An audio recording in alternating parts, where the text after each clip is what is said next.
हे बघा मुळे आलेत. हा सांगा. सांगितलं परस बागेतले मुळे आहेत आमच्या. बघा कशा आलेत. हम्म. सेंद्रिय मुळे आहेत हे. बघा कसे वाटते सेंद्रिय मुळे तुम्हाला हे? आलेत बघा. बघा आत्ताच उपटलेत. आमच्या परसबागेतली पहिल्यांदा लागलेली मुळे आहेत हे बघा.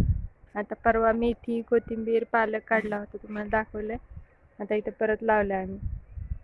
आई आपण ही परसबाग कशी केली सांगावं, माहिती द्या थोडक्यात. कशी म्हणजे काय? ह्या अंगणवाडीच्या हा. ह्यांनी आपल्याला बिया दिल्या होत्या ना, त्यांची अंगणवाडीच्या योजना ह्याच्याने बिया होती. दिल्या होत्या. त्यांची स्कीम होती. हम्म. मग त्या स्कीम मध्ये आमच्यानी भाग घेतला होता. मग त्यांनी ते बियाचं वाटप केलं होतं थोडंफार. मग त्यांचे थोडेफार बिया आम्ही काय विकत आणून आम्ही मग त्या परसबाग फुलवली आम्ही घरगुती खाण्यासाठी. घरचे थोडेफार बाहेरून आम्ही कोबी फ्लावर आणलं होतं आणि हे मोहरी ते बाकीचं आम्ही भाजीपाला मग घरगुती म्हणजे घरच्या घरी लावलं.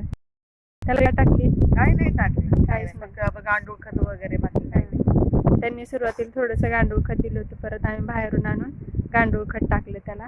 ह्यात आमच्या अंगणवाडीच्या टीचर आहेत, इथल्याच आहे त्या कोळेगावच्या शिक्षिका आहेत त्या.